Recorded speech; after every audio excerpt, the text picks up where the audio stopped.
いいなあ、早苗は。これで生活、一生安泰だね。医療事務の仕事をしていた私が、その病院に勤める医者である則弘と結婚したとき、周りの同僚からは、玉の輿に乗れていいなぁと、羨ましがられたものだ。確かに自分の中でも、勝ち組みたいな優越感はあったかもしれない。しかし、お金だけで則弘と結婚したいと思ったということは、決してない。相手はどう思っていたかわからないが、私は少なくとも則弘を愛していたつもりだ。でも、結局私たちは価値観が合わずに離婚することになった。だから、本当に私たちは愛し合っていたのかと聞かれると、違うということになるのかもしれない。私の名前は糸井早苗。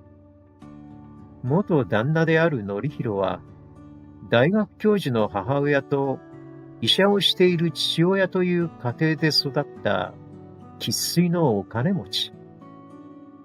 対して私は、母は専業主婦で、父は普通のサラリーマンという家庭で育った。特に貧しい生活をしたわけではないが、母親は上手に節約することや、物を大事に使うことを教えてくれ、それは一人暮らしを始めた私の助けとなった。しかし、そんな私の工夫を則弘は、早苗って結構貧乏症なんだな。そんなものをすぐに新しいもの買っちゃえばいいのに。と笑われたので、少しムッとなってしまった。きっと彼に悪気はないのだ。幼少期から古くなったものは捨てて、すぐに新しいものを買うという、私からすれば贅沢な環境下で育った価値観なのだ。確かにお金があるならそういう考えに陥っても仕方ないかもしれない。育った環境も違うのだし、それくらいならまだ我慢はできた。離婚のきっかけは、お金や物に対する価値観の違いではない。問題だったのは、子育てに関してだったのだ。私は則弘と結婚後、ほどなくして妊娠。もちろんすぐに則弘に報告した。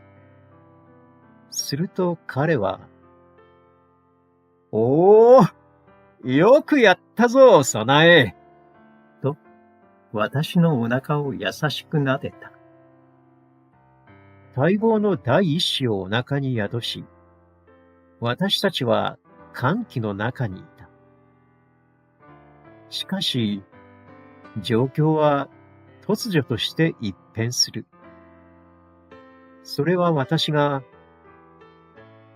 これから私は仕事を辞めて子育てに専念したいって思ってるんだ。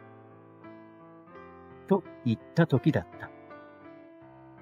子供のために専業主婦になるのだから、彼はきっと喜んでくれると思っていたが、私のお腹に触れていた手を彼はゆっくりと離す。え？なんで早苗が子育てやるの？え？なんでって、子育てなんて疲れることを早苗がしなくてもいいって。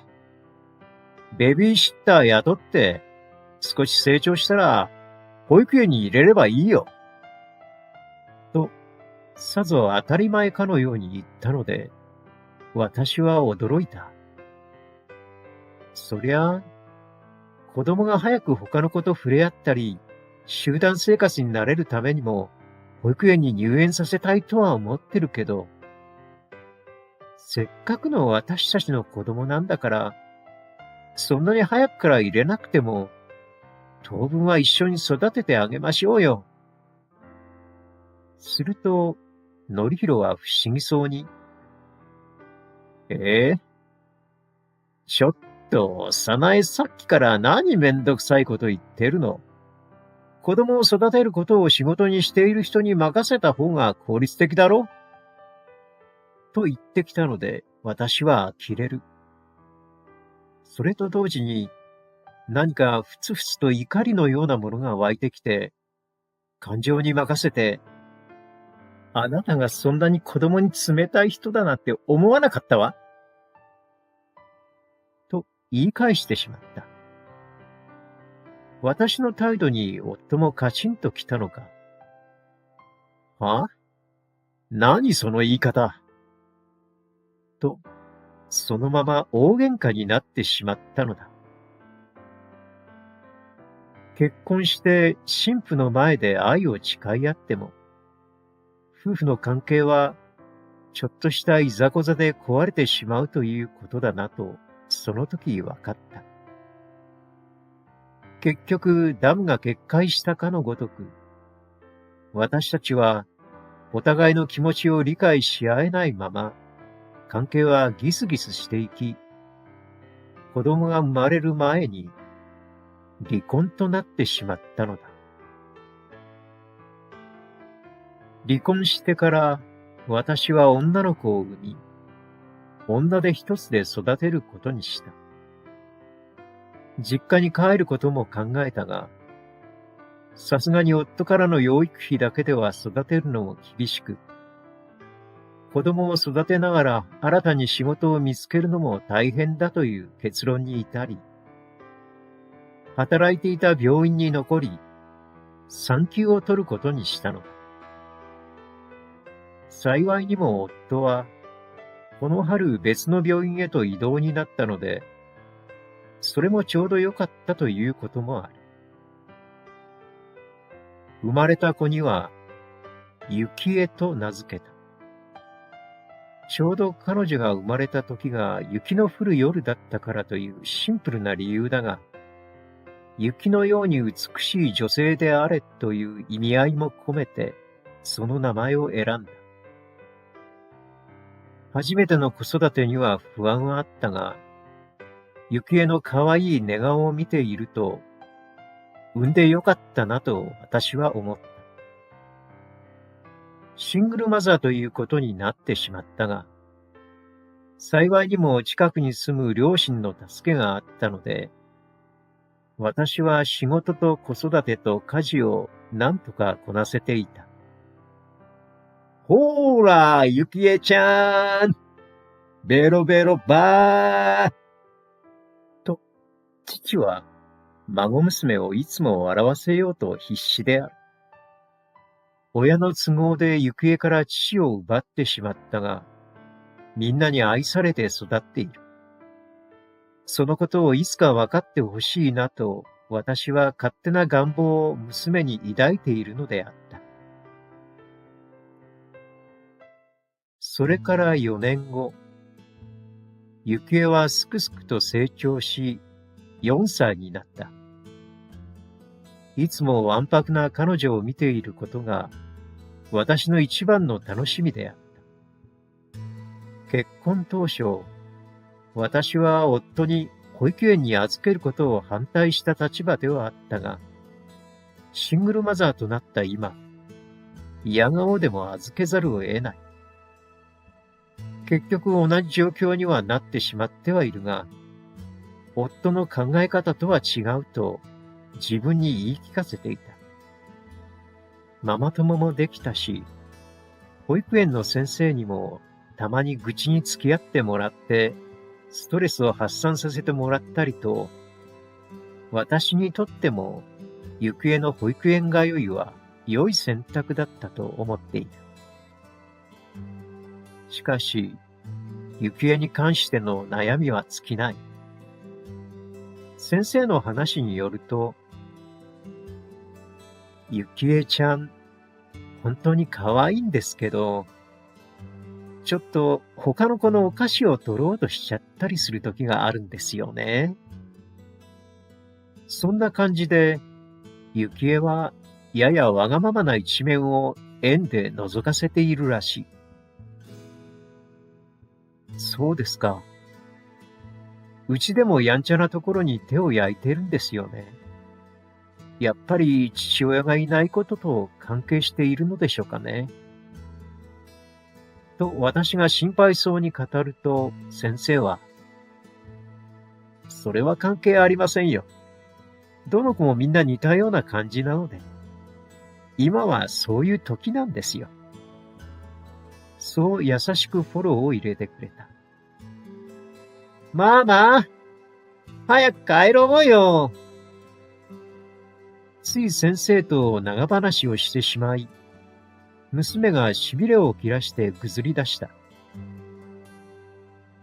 はいはい。と私は幸恵に強い力で引っ張られて家路に着くのである。幸恵は可愛いが、やはり私一人ではたまに負担だと感じることが多々あった。そんな中、私の身に娘のわがままが耐えきれなくなってしまった事件が後日起こってしまうのである。それは私が仕事の後、娘と近所の激安スーパーに出かけた時のことだった。激安スーパーは経済的に余裕のない私の強い味方だ。しかし、ここは娘にとっては遊園地と変わりない夢の生活のようなところ。すぐにバーッと走り出してしまうので、私は周りの目を気にしながら、走らないというのが日常化していた。でも今日の娘は全く言うことを聞かない。だから私はつい、幸恵、走らないでって言ってるでしょ。と、周りの人が少し驚いて振り向くくらいの大声を出してしまった。実はこの日、私は仕事で大きなミスをしてしまい落ち込んでいた。そんなこともあって、ちょっとしたことでもイライラしてしまう。ダメだと分かっていながらも、ついつい大きな声を出してしまうのだ。私はこの空気感が嫌いだ。まるで私が悪者のような、娘を虐待してるんじゃないかという疑惑の目線にも私はストレスを感じていた。そんな中でも娘のやんちゃさは歯止めが効かない。私はいつも幸恵にお菓子を一つだけ買うという約束、ね、と言ってきたのだが、娘は両手にお菓子を二つ持ってきてしまった。私は、はあ、とイライラしたようにため息をついた後、どちらか一つだけって言ったでしょ。好きな方を買い物かごに入れて。と幸恵に言う。しかし幸恵は、いや、どっちも幸恵が食べるのと言って、両方のお菓子を買い物かごに投げ入れてきた。その態度に、私はついカチンと来てしまって、戻しなさい早くと幸恵に強く言った。いや、やだもん両方食べるもんどちらか一つだけと何度言っても首を振り、ダダをこねてくる。どうして言うことを聞いてくれないんだろう。幸恵を買い物に連れてこなければよかった。こんな幼い子に、必死に働いて頑張ってるから無茶言わないでなんて言ってもわかるわけがない。だけど、疲れが一気に押し寄せてくる。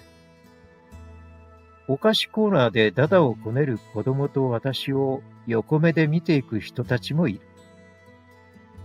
なんだか自分だけが不幸を背負っているような気になってきた私は、我慢の限界に達し、一つだけって言ってるでしょ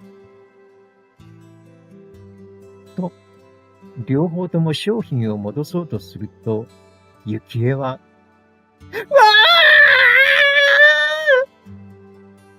と大泣きしてしまった。そんな怪獣のような悲鳴を聞いていると、私も泣きたくなってくる。どうして私ばっかりこんな目に。そう思ったその時だった。お母さん、大丈夫？そう声をかけられて、肩を触れられたので振り返ると、年配の女性が優しく微笑んでそこに立っていた。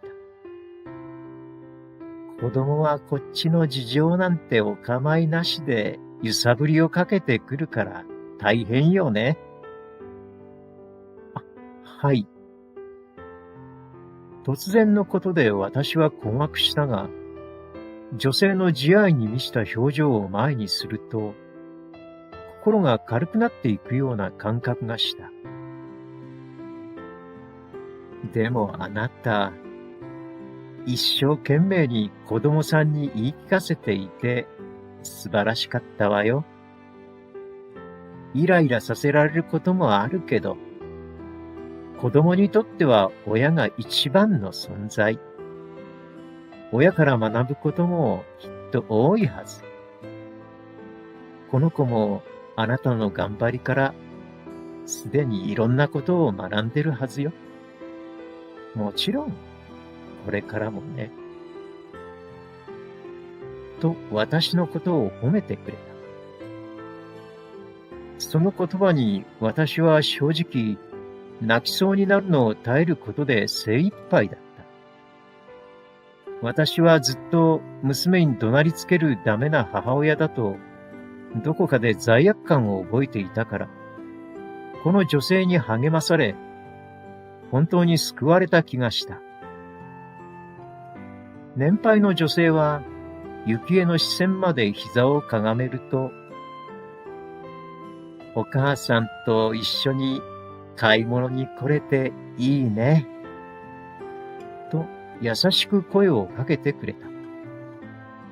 すると、幸恵が、うん、と大きくうなずいて嬉しそうにしている。その時私はハッとした。最近忙しくて、娘とこうして笑顔で買い物をするのが久しぶりだったということに気づいた。娘のわがままは私への甘え、寂しさの表現だったのか。そっか。もう少しちゃんと幸恵と向き合ってお話をしてあげればよかったな。すみません。ご迷惑をおかけして、声をかけていただいて、ちょっと肩の力が抜けました。と私が声をかけてくれた女性にお礼を言うと、彼女は優しく微笑んでくれた。その後娘には、今日の晩ご飯は、幸恵の大好きなカレーだよ。美味しいご飯をたくさん食べてもらいたいから、おやつは一つだけにしてほしいな。と説明すると、カレー？やったー！じゃあ幸恵が食べるお菓子、チョコだけにする。娘はダダをこねることなく、素直に言うことを聞いてくれたのであった。